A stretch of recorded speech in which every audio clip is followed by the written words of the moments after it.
end of the journey of Paul to Rome, and the arrival of Paul in ROMEWhen, and we were saved. We knew then that the island was called Malta. The natives useless with not a little humanity? For they kindled a fire and gathered us all because of the rain that fell, and because of the cold.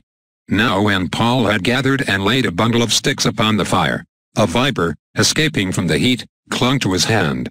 When the natives saw the reptile hanging from his hand, they said to one another, "Surely this man is a murderer, because, although saved from the sea, justice does not let it live." But he, shaking the reptile in the fire, suffered no harm.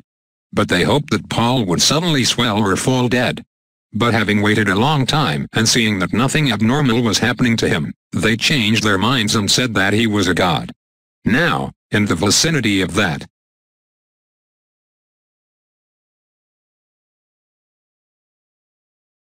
there were lands that belonged to the chief man of the island, by name Publius, who received us and lodged kindly for 3 days. He happened to be in bed, sick of fever and dysentery, the father of Publius.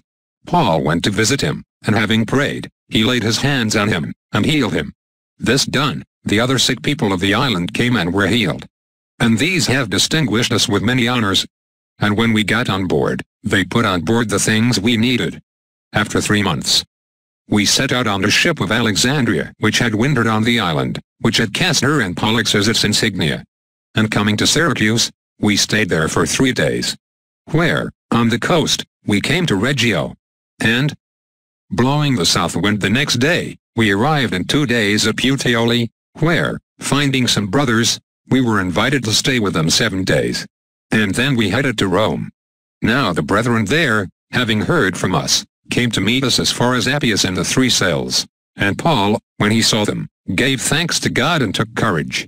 When we arrived in Rome, the centurion delivered the prisoners to the general of the army, but Paul was allowed to live apart with a soldier who kept him.